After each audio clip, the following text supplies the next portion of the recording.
सभी भाइयों बहनों, सखा सहेलियों, मित्र बंधुओं और दोस्तों को नमस्कार। जी हाँ दोस्तों, आप सभी का आपके अपने सनराइजेज कोचिंग क्लासेज में स्वागत है। दोस्तों, हम लोग कल कौन सा चैप्टर पढ़े थे? गणितीय तर्क शक्ति। आज उसी का पार्ट 2 है। जी हाँ दोस्तों, कल आप लोगों को नॉर्मल क्वेश्चन कराए थे। आज आप लोगों का थोड़ा सा उससे हार्ड होगा, जो कि आजकल आप लोगों का मैथ में भी पूछ लिया जाता है और रीजनिंग में भी पूछ लिया जाता है। जी हाँ दोस्तों, जैसा कि आप लोगों को कल हमने बताया था, ये जो मैथमेटिकल रीजनिंग है, ये आप सभी का अब इस समय लगभग जितने भी वनडे एग्जाम हो रहे हैं, सभी में कहीं ना कहीं से 1 या 2 क्वेश्चन आप लोगों को दे दिया जाता है। तो हम लोग उसी 1 या 2 क्वेश्चन का सारांश देखेंगे, किस तरीके से उसे हल किया जाता है, उसका तरीका जानेंगे और उसके बारे में आप लोगों को गहन अध्ययन भी कराया जाएगा। जैसा कि आप लोग कल नॉर्मल क्वेश्चन कर चुके थे, आज हम लोग करेंगे थोड़ा सा हार्ड क्वेश्चन। आप लोग क्वेश्चन को नोट कीजिएगा। हम क्वेश्चन बोल रहे हैं, आप लोग क्वेश्चन को नोट कर लीजिए। उसके बाद हल करके आप लोगों को क्वेश्चन का हल भी यहाँ पर करा देंगे। ठीक है दोस्तों, आप लोग नोट कीजिएगा क्वेश्चन। एक कार्यालय में 1/3 कर्मचारी महिलाएं हैं। एक कार्यालय में 1/3 कर्मचारी महिलाएं हैं। महिलाओं में 1/2 कर्मचारी विवाहित हैं और विवाहित महिलाओं में से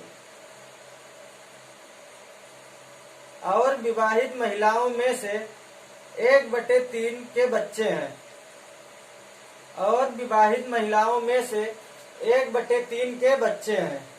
यदि पुरुषों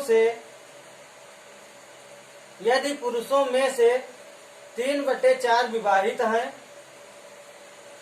यदि पुरुषों में से 3/4 विवाहित हैं और विवाहित पुरुषों में से 2/3 के बच्चे भी हैं और पुरुषों में से 2/3 के बच्चे भी हैं, तो कर्मचारियों का कितना भाग बिना बच्चे के हैं? तो कर्मचारियों का कितना भाग बिना बच्चे के हैं? आपका ऑप्शन ए है 5/18, ऑप्शन बी है 4/17, ऑप्शन सी है 11/18 और ऑप्शन डी है 17/36। ये आपका ऑप्शन दिया हुआ है। अब क्वेश्चन में क्या दे रखा है? 1/3 महिलाएं हैं।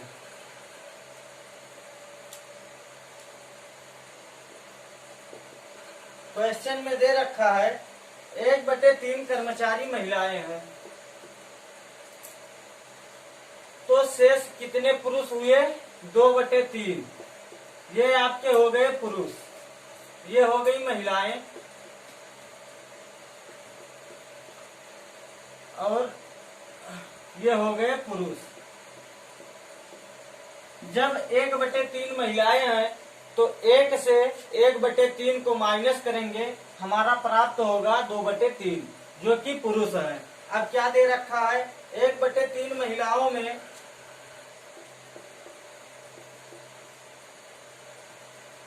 1/2 विवाहित हैं। क्या है? 1/2 विवाहित हैं और विवाहित में से 1/3 के पास बच्चे भी हैं। कितने? 1/3 महिलाओं के पास बच्चे भी हैं। अब पुरुषों का क्या दे रखा है? दे रखा है यदि पुरुषों में 3/4 विवाहित हैं। पुरुषों की संख्या कितनी है? 2/3। अब इसमें विवाहित कितने हैं? 3/4 विवाहित हैं। इसके बाद दे रखा है 2/3 के पास बच्चे भी हैं। अब पुरुषों में इतने विवाहित हैं, इसमें से 2/3 के पास बच्चे भी हैं। अब क्या करना है, ये आपको गुणा करके, ये भी आपको गुणा करके दोनों को ऐड कर देना है, और ऐड करने के बाद 1 से माइनस कर देंगे। क्या करेंगे, 1 से माइनस कर देंगे। अब इसमें देखिएगा कितना प्राप्त होगा, 3 दूनी 6 दूनी 8 आ गया 8, 1/8, और ये आपका हो जाएगा प्लस, यहाँ पे आ जाएगा आपका प्लस। तो यहाँ से आपका क्या प्राप्त होगा, 3 चौक 12 और 3 36 आ गया 36 बटे 3 दूनी 6 दूनी 12 आ गया 12/36। ये आपका आ गया इतना। अब इसका यदि हम हल करके निकालेंगे तो यहाँ से हमारा एलसीएम क्या आ जाएगा, 36। एलसीएम आ गया 36, 3 दूनी 6, 3 दूनी 6 और 6 त्रिक 18। यहाँ पे आपका होगा 18 2 18। अब यहाँ से आपका आ गया 36। अब 18 से जब इसमें भाग करेंगे तो हमारा 2 प्राप्त होगा, यहाँ आ जाएगा 2 प्लस 12। कितना आ गया, 2 प्लस 12। यहाँ से हमारा क्या निकल के आ जाएगा, 12 और 2 14, 14/36। हम इसको क्या लिख सकते हैं, 7/18 इतना लिख सकते हैं, 7/18 लिख सकते हैं।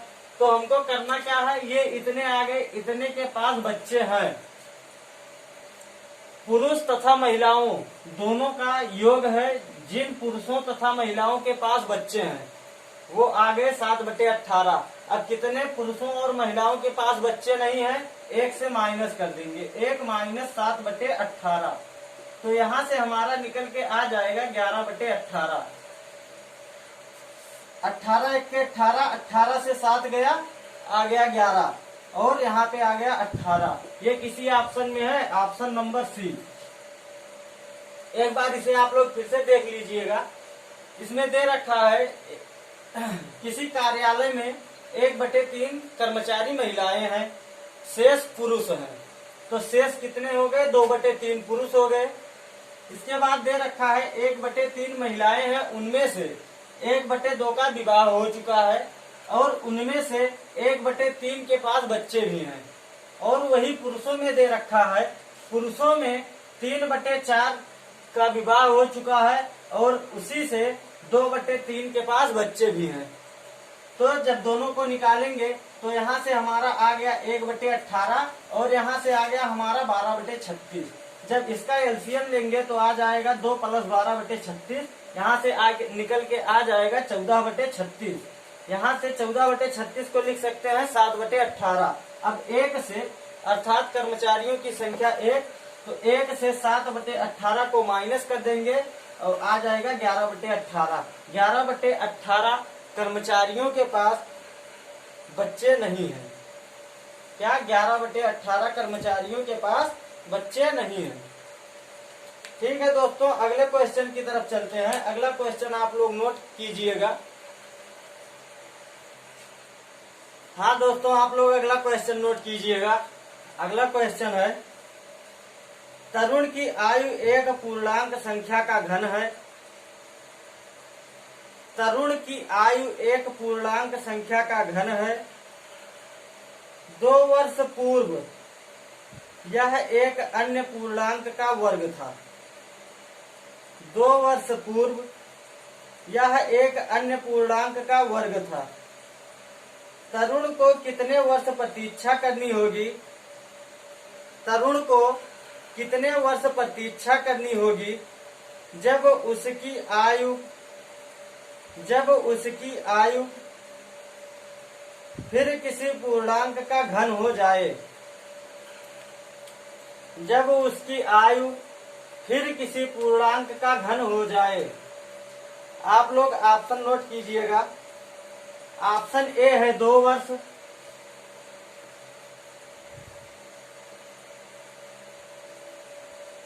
बी है 10 वर्ष, सी है 37 वर्ष, और डी है हमारा 39 वर्ष।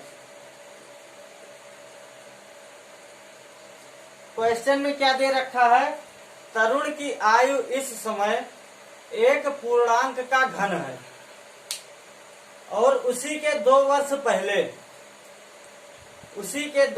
पहले एक पूर्णांक का वर्ग था। तो आप लोग इसे क्या करेंगे, पहले ऐसी 2 पूर्णांक संख्याएं मानेंगे जो 2 वर्ष का अंतर हो, एक का घन हो और एक वर्ग हो, एक किसी संख्या का घन हो और एक किसी संख्या का वर्ग हो।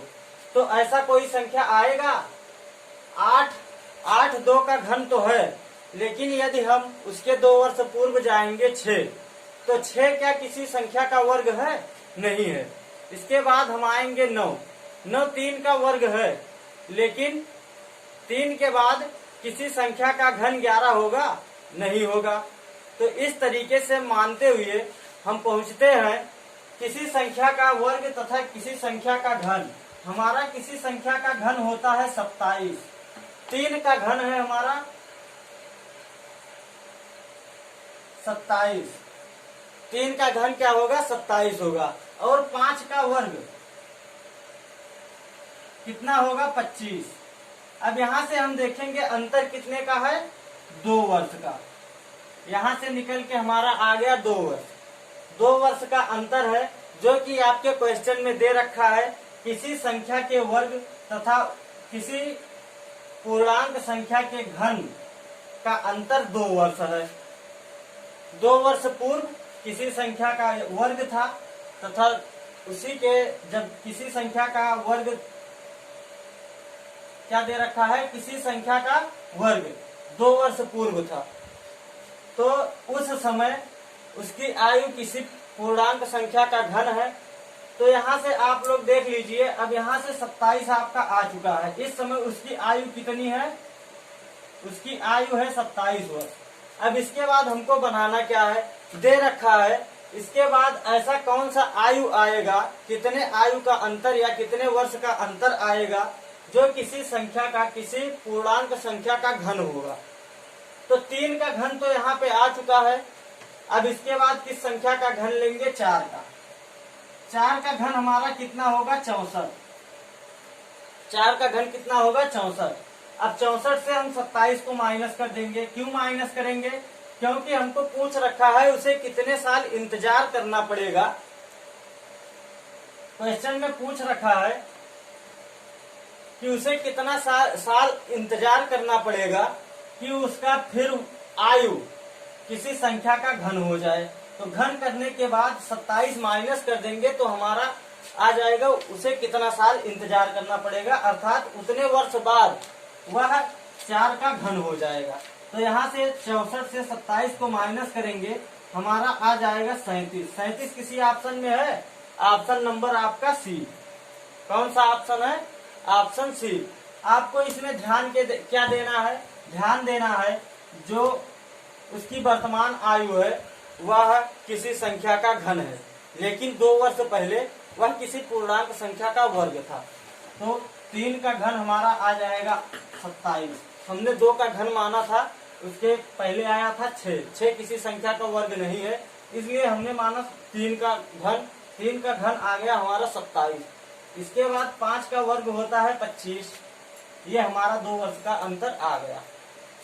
इसके बाद बोला है उसे कितने साल का इंतजार करना पड़ेगा जिससे उसकी आयु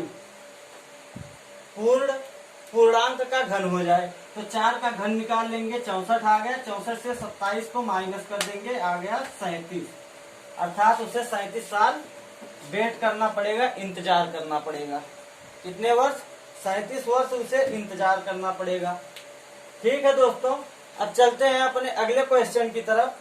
अगला क्वेश्चन है,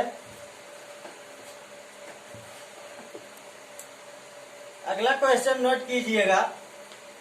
एक बंदर 12 मीटर ऊंचे चिकने खंभे पर चढ़ता है।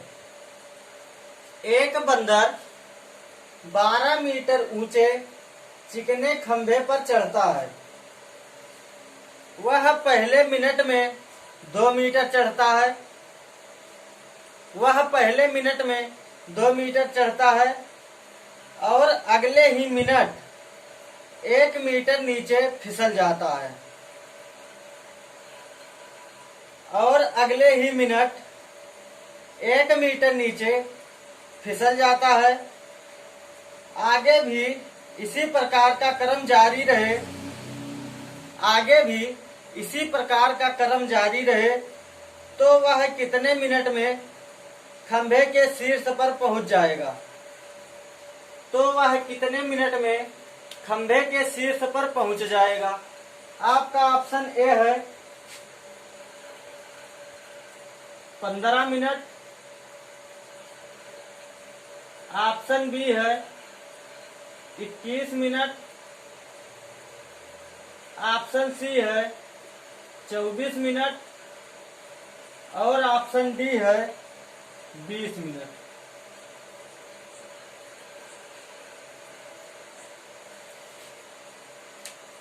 आप लोग हल कीजिएगा इसे। क्या दे रखा है? एक बंदर 12 मीटर ऊंचे खंभे को, कितना मीटर? 12 मीटर,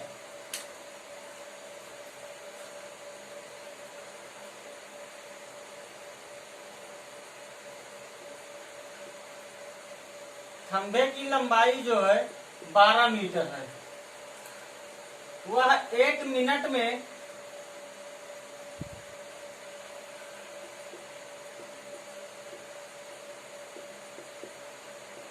2 मीटर चढ़ता है। इसमें आप लोग गलती कहाँ पे करते हैं? गलती आप लोग करते हैं यहाँ पे कि 1 मिनट में जब वह 2 मीटर चढ़ता है और अगले ही मिनट 1 मीटर उतर जाता है, तो आप लोग इसमें करते हैं कि 2 मिनट में वह केवल 1 मीटर चढ़ता है। आप लोग सही करते हैं यहाँ तक, लेकिन आप लोग उसे अंत तक लेके जाते हैं। अंत तक का मतलब 12 मीटर तक आप लोग यही क्रम जारी रखते हैं। यहीं पर आप लोगों का गलत हो जाता है। आप लोग यहाँ पे ध्यान दीजिएगा, जब वह अंतिम मिनट चढ़ेगा, अंतिम बार जब छलांग लगाएगा तो वह शीर्ष पर पहुंच जाएगा, वहां से खिसकेगा नहीं, क्योंकि शीर्ष पर पहुंचने के बाद कोई खिसकता नहीं है। वहां जब वह शीर्ष पर पहुंच जाएगा तो खिसकने का कोई मतलब नहीं है। यदि वह 1 मीटर खिसक जाएगा तो इसके बाद जब छलांग लगाएगा तो ऊपर तो जाएगा नहीं, क्योंकि आपका जब 1 मीटर खिसक के आएगा तो बचेगा केवल 1 मीटर का खंभा। क्या बचेगा? केवल 1 मीटर का खंभा। और बंदर 1 मिनट में कितने मीटर का छलांग लगाता है? 2 मीटर का। तो खंभे के ऊपर तो चढ़ेगा नहीं, खंभे तक ही सीमित रहेगा। तो इसलिए आप लोग यहीं पर गलती कर देते हैं। देखिएगा इसे किस तरीके से हल किया जाता है। 1 मिनट में 2 मीटर चढ़ता है और अगले मिनट, अर्थात अगले मिनट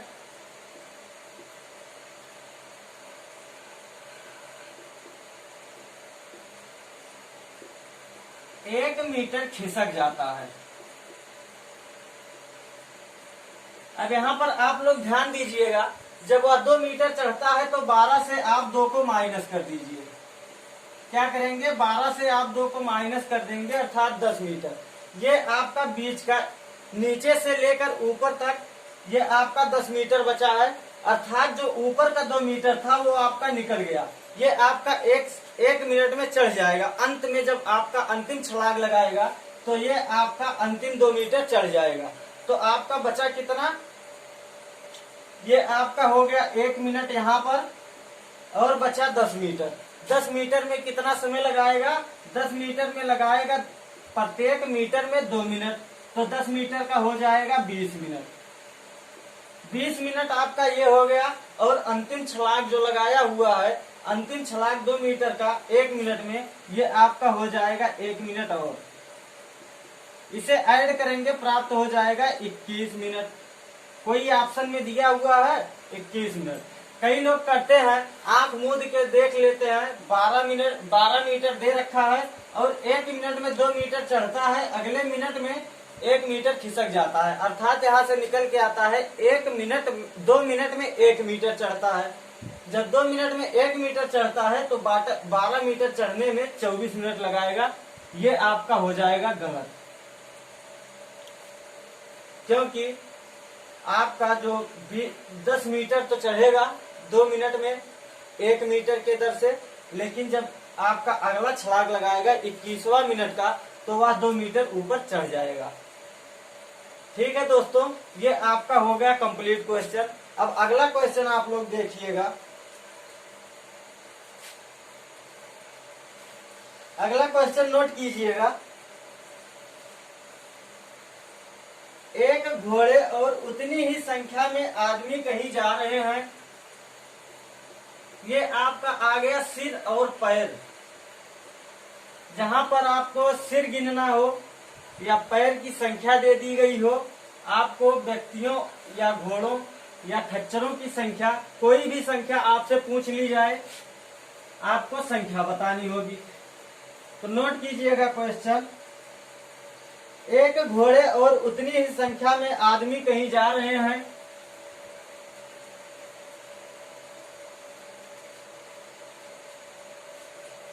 कुछ घोड़े और उतनी ही संख्या में आदमी कहीं जा रहे हैं। आधे आदमी अपने घोड़े पर बैठे हैं। आधे आदमी अपने घोड़े पर बैठे हैं, जबकि शेष आदमी अपने घोड़े का नेतृत्व करते हुए जबकि शेष आदमी अपने घोड़े का नेतृत्व करते हुए पैदल चल रहे हैं। यदि जमीन पर चल रहे पैरों की संख्या यदि जमीन पर चल रहे पैरों की संख्या 70 है,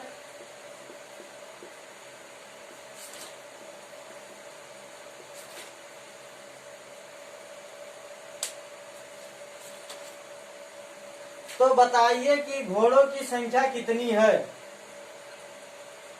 तो बताइए कि घोड़ों की संख्या कितनी है। आपका ऑप्शन है, option A 10, option B 12, option C 14 और ऑप्शन डी 16। ये है घोड़ों की संख्या। आप लोग इसमें करेंगे क्या? इसमें आप लोगों को अभी बताएंगे ऑप्शन के आधार पर किस तरीके से निकाला जाता है।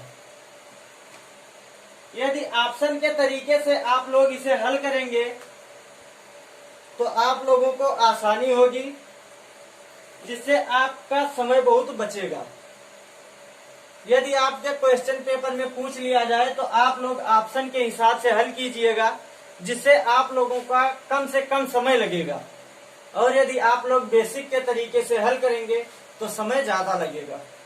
ठीक है दोस्तों, इसे देखिएगा ऑप्शन के तरीके से। यदि हम घोड़ों की संख्या 10 मान लेते हैं तो अब यहाँ ऑप्शन ए से स्टार्ट करते हैं और ऑप्शन डी तक हल करेंगे, जहां तक हमारा ऑप्शन मिल नहीं जाता।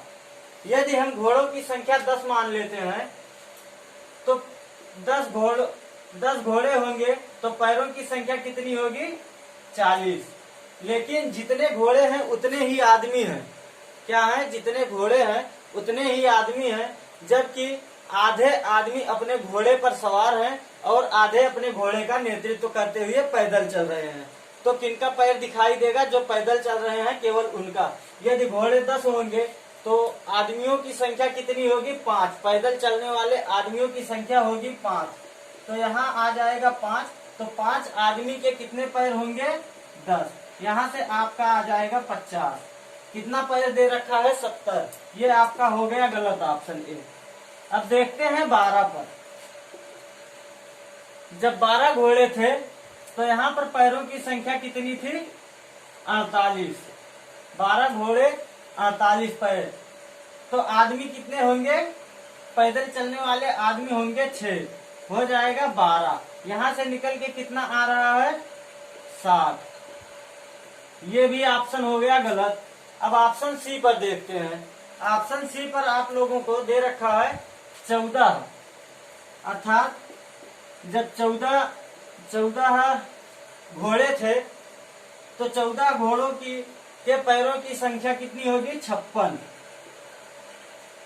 जब 14 घोड़े थे तो पैदल चल रहे आदमियों की संख्या कितनी होगी? 7 और पैरों की संख्या 14। अब इसे ऐड करेंगे तो आ जाएगा हमारा 70, अर्थात ऑप्शन सी आपका हो गया सही। अब इसे ध्यान से देखिएगा, यदि आप लोग इसे बेसिक तरीके से हल करते तो आप लोगों को समय ज्यादा लगता। हमको क्या था, हम तो आपको ऑप्शन के तरीके से बस देख के बता देते हाँ यही ऑप्शन सही हो जाएगा। आप लोग केवल गुणा भाग जोड़ घटाव तेज करिएगा, आप लोग ऑप्शन के तरीके से फटाफट हल करेंगे। इतनी तेजी से हल करेंगे आप लोग, आप क्वेश्चन पढ़ेंगे, ऑप्शन देखेंगे, हाँ यही ऑप्शन सही है। इस तरीके से आप लोगों को हल करना है, क्योंकि आप लोगों को एंट्रेंस में बैठते समय आप लोगों का समय ज्यादा महत्वपूर्ण होता है। आप लोग देखते होंगे रीजनिंग में आप लोग सोचते हैं कम से कम समय लगाएं, जबकि वही समय आप लोग मैथ को देना चाहेंगे, क्योंकि मैथ में थोड़ा सा डिफिकल्ट जोड़ घटाव गुणा भाग या जो कुछ भी है उसमें थोड़ा सा दिमाग लगाना होता है। आप लोगों को रीजनिंग में ज्यादा दिमाग नहीं लगाना होता है। एक बार में यदि आप लोगों को समझ में आ गया तो आपका पूरा रीजनिंग हल होते चला जाएगा।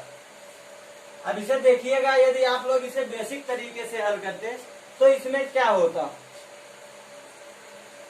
दे दिया है, हम मान लेते हैं आदमियों की संख्या x तथा घोड़ों की संख्या x।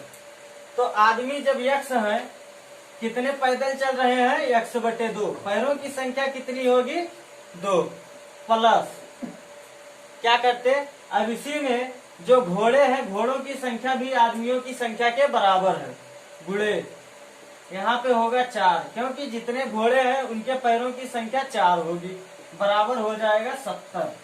क्या हो जाएगा, 70, क्योंकि आदमियों और घोड़ों दोनों के पैरों की संख्या है 70। अब यहाँ से हमारा क्या निकल के आ जाएगा, 2 से 2 कट गया, आ जाएगा x + 4x बराबर 70। अब यहाँ से आ जाएगा 5x बराबर 70, x बराबर आ जाएगा 14। क्या आ जाएगा, x बराबर 14। ये आप लोगों को एक बेसिक तरीके से भी हमने बता दिया, लेकिन अब इसके बाद आप लोग बेसिक तरीके से खुद हल कीजिएगा। हम आप लोगों को बताएंगे ऑप्शन के तरीके से।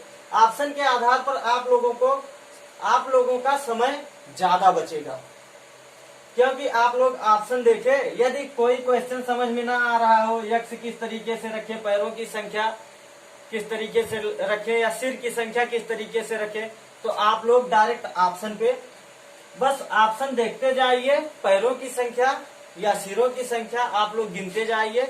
बस केवल जोड़ और घटाव आप लोगों को करना है। क्या किए हैं, यहाँ पे गुणा किए हैं, यहाँ पर ऐड कर दिए हैं, बस आप लोगों को कुछ नहीं करना है। ठीक है दोस्तों, अगले क्वेश्चन की तरफ चलते हैं। अगला क्वेश्चन किस तरीके से हल किया जाएगा आप लोगों को ऑप्शन के आधार पर बताएंगे केवल। आप लोग अगला क्वेश्चन नोट कीजिएगा। एक मैदान में कुछ बत्तख और बकरे हैं। एक मैदान में कुछ बत्तख तथा बकरे हैं। कुल मिलाकर 77 सिर, कुल मिलाकर 77 सिर और 224 पैर हैं।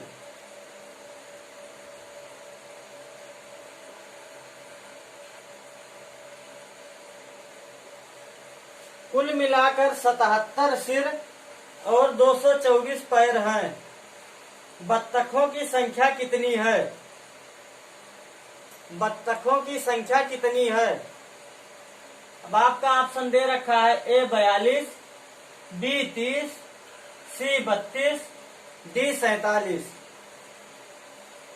अब इसमें आप लोगों को पूछ रखा है बत्तखों की संख्या।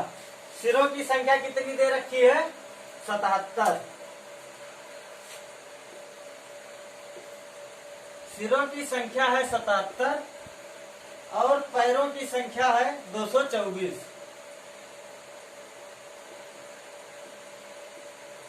अब आप लोग इसे ऑप्शन के तरीके से कैसे हल करेंगे देखिएगा।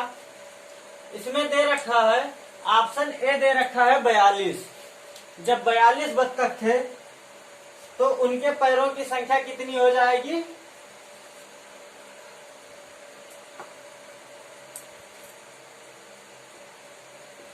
क्योंकि बत्तख का पूछ रखा है तो ऑप्शन में आप लोगों को बत्तख ही देगा, बकरे तो देगा नहीं।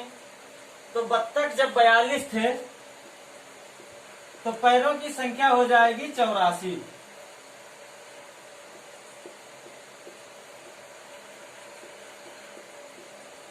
अब शेष कितना बचा हुआ है 77 से?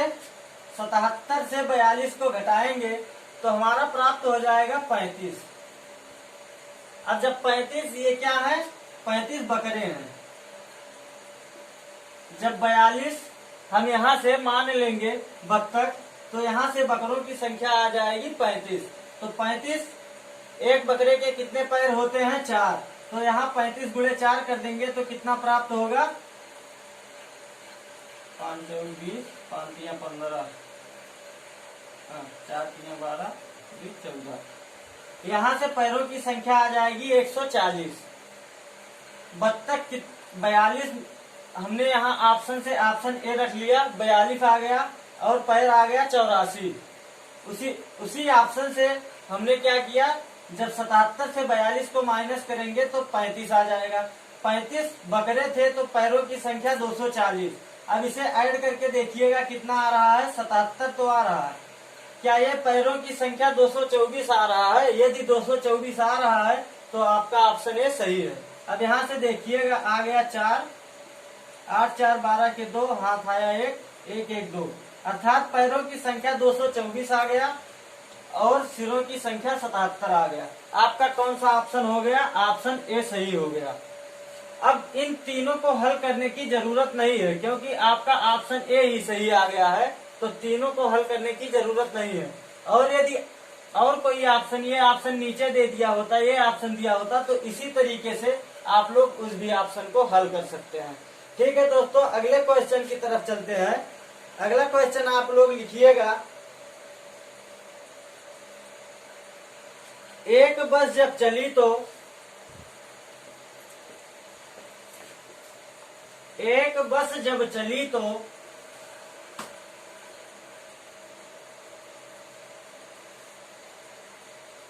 उसमें निश्चित संख्या में कुछ यात्री बैठे थे। उसमें निश्चित संख्या में कुछ यात्री बैठे थे। पहले स्टॉप पर बस से आधे यात्री उतर गए।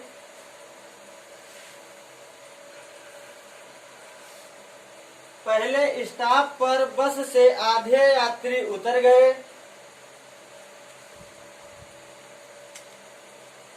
और 35 यात्री बस में चढ़े। और 35 यात्री बस में चढ़े।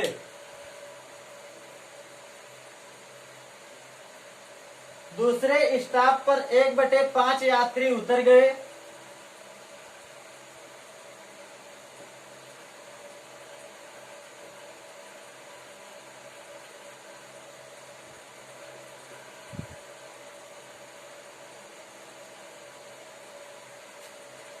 दूसरे स्टॉप पर 1/5 यात्री उतर गए और 40 यात्री चढ़े। इसके बाद बस में 80 यात्री थे। इसके बाद बस में 80 यात्री थे और वह बिना रुके गंतव्य स्थल की ओर गई। और वह बिना रुके गंतव्य स्थल की ओर गई। आरंभ में बस में कितने यात्री थे? आरंभ में बस में कितने यात्री थे? अब आप लोग इसे भी ऑप्शन के तरीके से हल कीजिएगा। देखते हैं ऑप्शन के आधार पर आप लोग किस तरीके से इसे हल करेंगे।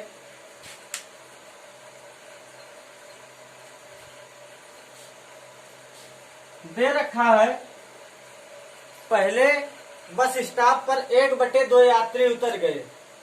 तो इसका मतलब यह है, जितने भी विषम संख्याएं आएंगी, जितनी भी विषम संख्याएं आएंगी, जब उसका आधा हम उतारेंगे तो आपका आ जाएगा 0.5 में। अर्थात आधा व्यक्ति उतर नहीं सकता। जब भी उतरेगा तो एक आपका सही सलामत व्यक्ति ही उतरेगा, कटके तो उतरेगा नहीं। या कटके उतर जाता है कोई? कटके नहीं उतरेगा। तो देखिएगा जैसे इसमें 25 दे रखा है, पहले स्टॉप पे जब हम मान लेंगे 25 व्यक्ति थे तो 25 का आधा आपका आ जाएगा 12.5 आदमी। तो क्या 12.5 आदमी आपका उतरेगा कहीं पे? नहीं उतरेगा। इसका मतलब ये आपका ऑप्शन हो गया गलत। अब देखते हैं किस पे, 30 पे। अब 30 पे देखते हैं क्या होता है। पहले स्टाफ पर, पहले मान लेते हैं व्यक्तियों की संख्या 30 थी, पहले स्टाफ पर 30 का 1/2 उतर गए, अर्थात 15 व्यक्ति उतर गया। 30 का 1/2 आ गया 15 व्यक्ति उतर गया। इसके बाद दे रखा है उस स्टाफ पर 35 आदमी और चढ़ गए। कितने आदमी? 35 आदमी और चढ़ गए। तो अब कितने आदमी हो गए यहाँ पर? 50। पहले स्टाफ पर 50 आदमी हो गए क्योंकि 1/2 उतरे थे और 35 चढ़ गए, तो कितने हो गए? 50। दूसरे स्टाफ पर क्या हुआ? 1/5 आदमी उतर गए या 4/5 आदमी शेष रह गए। उतरने वालों की संख्या 1/5 थी और शेष की संख्या कितनी थी? 4/5। 4/5 शेष रह गए, तो यहाँ से कितना आ गया? 5 से इसे विभाजित कर देंगे तो आ गया हमारा 40 व्यक्ति बच गया वहां पे। इसके बाद दे रखा है उस स्टाफ पर जहां पर 1/5 व्यक्ति उतरे थे, 40 व्यक्ति चढ़े थे, तो यहाँ पर हम 40 व्यक्ति को चढ़ा दिए। 40 व्यक्ति को चढ़ाने के बाद कितना आ गया? 80। जबकि आपके क्वेश्चन में दे रखा है 80 व्यक्ति बचे थे जिन्होंने गंतव्य स्थल तक गए या बस बिना रुके कहीं पे उन लोगों को गंतव्य स्थान तक ले गया। इसे एक बार फिर से देखिएगा। दे रखा है आपके क्वेश्चन में एक बस जब चली तो उसमें निश्चित संख्या में कुछ यात्री बैठे थे। पहले स्टॉप पर बस से आधे यात्री उतर गए। पहले स्टॉप पर बस से आधे यात्री उतर गए। बस में यात्रियों की संख्या 30 थी, आधे उतर गए, बचे 15। कितने बचे? 15। उसके बाद उस स्टैंड पर 35 व्यक्ति चढ़े। कितने चढ़े? 35। तो इस समय यात्रियों की संख्या हो गई 50। अब 50 से 1/4 यात्री उतर गए, अर्थात 4/5 यात्री शेष बचे। तो 4/5 यात्री कितने आ गए? 40। इसके बाद दे रखा है उस बस स्टैंड पर 40 यात्री और चढ़ गए, तो यात्रियों की संख्या हो गई 80। कितनी हो गई? 80। यात्रियों की संख्या जब 80 हो गई, अब यही 80 व्यक्ति उस बस में सवार होकर अपने गंतव्य स्थल की तरफ चले गए, अर्थात आपका आ गया ऑप्शन बी। ऑप्शन बी को रखने पर ही हमारा 80 व्यक्ति आ गया। अब इसके बाद कोई भी ऑप्शन रखेंगे तो आएगा नहीं। और यदि आप लोगों को हल करना हो तो आप लोग इसी तरीके से, जिस तरीके से इसको हल किए हैं उसी तरीके से ऑप्शन सी और ऑप्शन डी को हल करके देख सकते हैं। दोस्तों अगले क्वेश्चन की तरफ चलते हैं।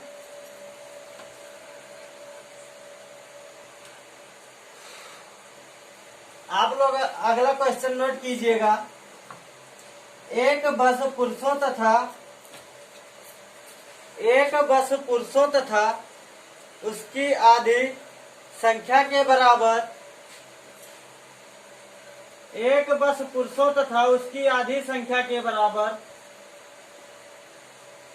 महिलाओं को लेकर दिल्ली से चलती है।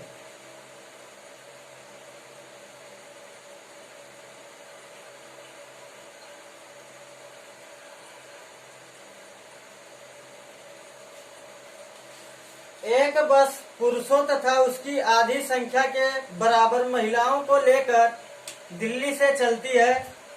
मेरठ पहुंचने पर 10 पुरुष उतर जाते हैं तथा 5 महिलाएं सवार हो जाती हैं। 10 पुरुष उतर जाते हैं तथा 5 महिलाएं सवार हो जाती हैं। अब बस में पुरुषों तथा महिलाओं की संख्या बराबर है। अब बस में पुरुषों तथा महिलाओं की संख्या बराबर है। प्रारंभ में दिल्ली से कुल कितने यात्री बस में सवार हुए थे? प्रारंभ में कुल कितने आदमी दिल्ली से बस में सवार हुए थे? अब आप लोग इसे देखिएगा। हम यदि ऑप्शन ए पर लगाते हैं,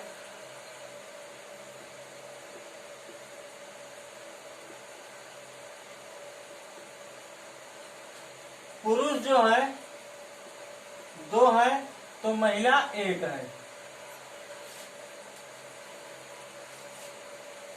अब पुरुष से -10 हमको करना है और महिला में +5 करना है, दोनों बराबर हो जाएंगे। अब ऑप्शन ए पर रख के देखते हैं। ऑप्शन ए पर 2 पुरुष 1 महिला, 3 से जब विभाजित करेंगे तो आ जाएगा 12, अर्थात महिलाओं की संख्या 12 और पुरुषों की संख्या। आप लोग इसे देखिएगा किस तरीके से हल किया जाता है। महिलाओं की संख्या 12 और पुरुषों की संख्या 24। अब यदि यहाँ से 10 पुरुष को निकाल देते हैं और 5 पुरुष को जोड़ देते हैं तो क्या महिलाओं और पुरुषों की संख्या बराबर हो जाएगी? देखते हैं। अब यहाँ से हमारा आ जाएगा, जब 10 को माइनस करेंगे 14, और महिलाओं की संख्या 12 में 5 ऐड करेंगे 17। क्या दोनों बराबर है? 14 और 17 नहीं बराबर है, अर्थात हमारा ऑप्शन ए नहीं होगा, ऑप्शन ए हो गया गलत। अब ऑप्शन बी देखते हैं। ऑप्शन बी में क्या क्या दे रखा है? ऑप्शन बी में दे रखा है 15, अर्थात 2 पुरुष 1 महिला, तो महिला की संख्या हो जाएगी 5 और पुरुष की संख्या हो जाएगी 10। महिलाओं की संख्या हो जाएगी 5 और पुरुष की संख्या हो जाएगी 10। इसमें हमको 10 माइनस करना है, इसमें 5 ऐड करना है। क्या दोनों बराबर हो जाएंगे? देखते हैं। यहाँ पे हमारा हो जाएगा 0, यहाँ पे हो जाएगा 10, अर्थात ऑप्शन बी आपका हो गया गलत, क्योंकि आपके पुरुष और महिलाओं की संख्या बराबर हो जाती है। कब? जब 5 महिला ऊपर चढ़ते हैं बस में और 10 पुरुष नीचे उतरते हैं। अब ऑप्शन सी पर देखते हैं। ऑप्शन सी दे रखा है 45। यहाँ आपका आ गया पुरुषों की संख्या 30, आराम से हल्का।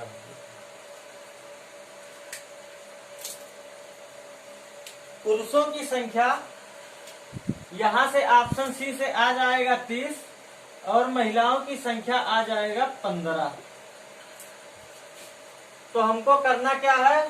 महिलाओं में 5 ऐड कर देना है, पुरुषों से 10 माइनस कर देना है। यहाँ से हमारा आ गया पुरुषों की संख्या 20 और महिलाओं की संख्या 20। ये दोनों हो गया बराबर, अर्थात ऑप्शन सी आपका हो गया सही। अब इसमें ध्यान दीजिएगा क्या दे रखा है? पुरुष मेरठ में 10 उतर जाते हैं और 5 महिला चढ़ जाती है, तो उस समय पुरुषों और महिलाओं की संख्या बराबर थी। अब देखिएगा, हम ऑप्शन सी पर रखते हैं 30 पुरुष और 15 महिला, क्योंकि पहले ही ऑप्शन में दे रखा है पुरुषों की संख्या जो है महिलाओं की 2 गुनी है, या पुरुषों की संख्या महिलाओं की संख्या पुरुषों से आधी है। तो यहाँ से आपका आ गया 30 और महिला 15। यहाँ से आपका आ गया, जब 10 माइनस करेंगे 10 पुरुष उतर जाते हैं 20 और 5 महिला चढ़ जाती हैं 20, तो आपका आ गया ऑप्शन सी 45। अगला क्वेश्चन आप लोग फिर से देखिएगा, दूसरा क्वेश्चन आप लोगों का। अगला क्वेश्चन नोट कर लीजिए। कुछ मित्रों ने मिलकर एक पिकनिक पर जाने की सोची।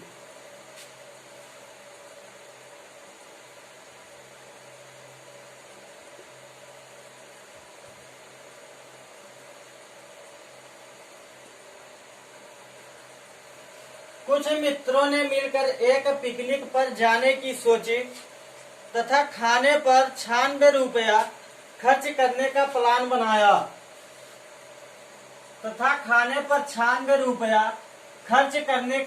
बनाया परंतु इनमें से 4 पिकनिक पर नहीं जा सके। 4 पिकनिक पर नहीं जा सके।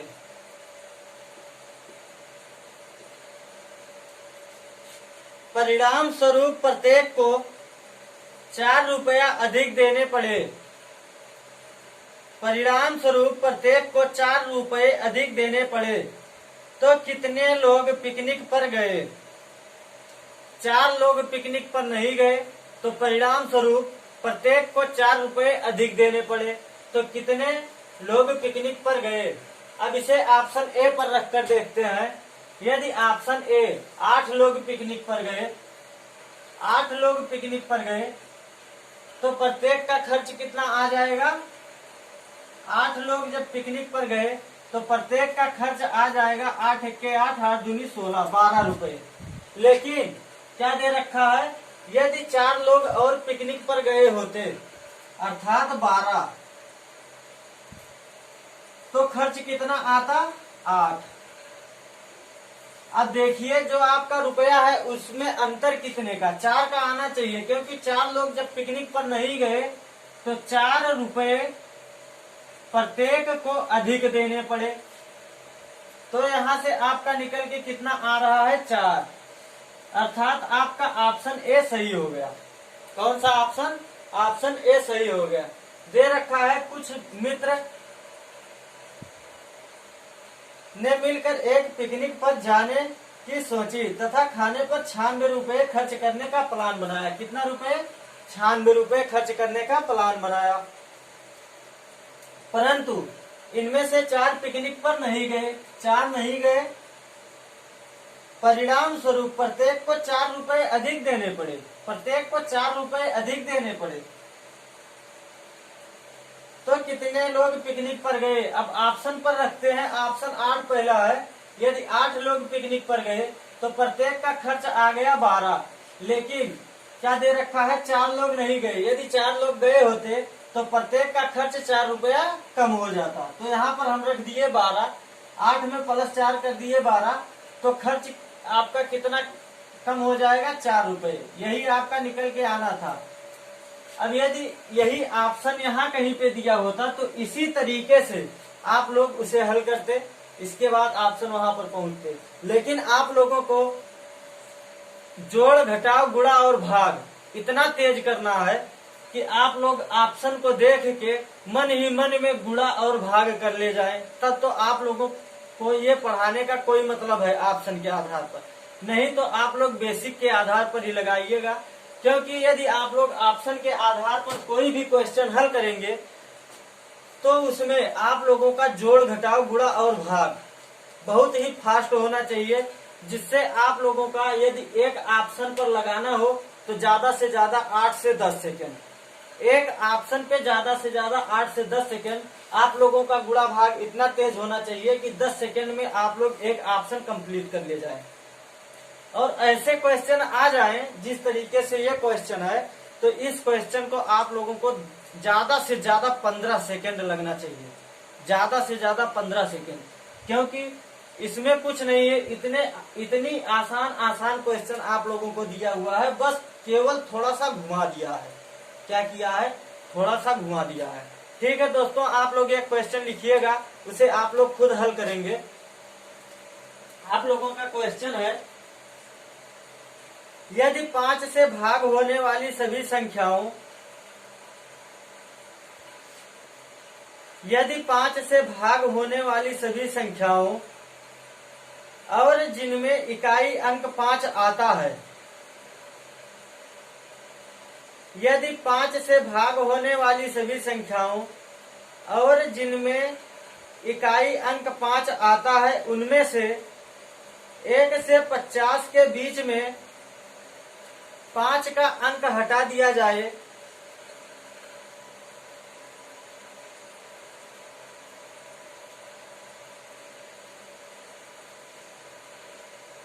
एक से 50 के बीच में 5 का अंक हटा दिया जाए तो कितनी संख्याएं शेष रहेंगी?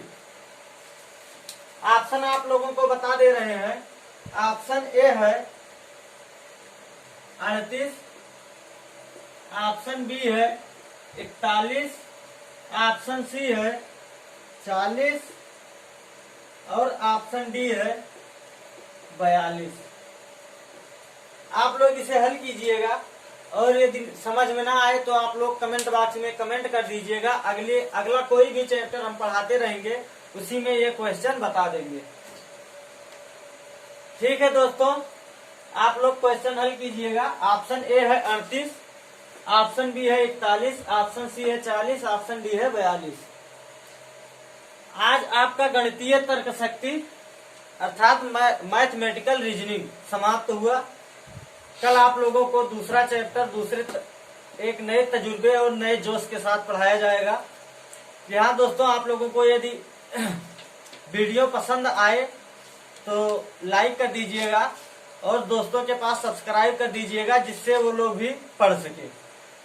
और ऑप्शन के आधार पर आप लोग इतनी सरल तरीके से निकाल ले जाएंगे। आप लोगों को कोई भी क्वेश्चन, कोई भी एग्जाम देना हो, आप लोग पेपर में बैठते वक्त आप लोग ऑप्शन के तरीके से हल कीजिएगा जिससे आप लोगों का समय बचेगा। आप लोग वही समय मैथ में दीजिएगा क्योंकि मैथ थोड़ा लेंदी होता है। ठीक है दोस्तों, हम विदा लेते हैं आप लोगों से। Okay, bye bye, take care.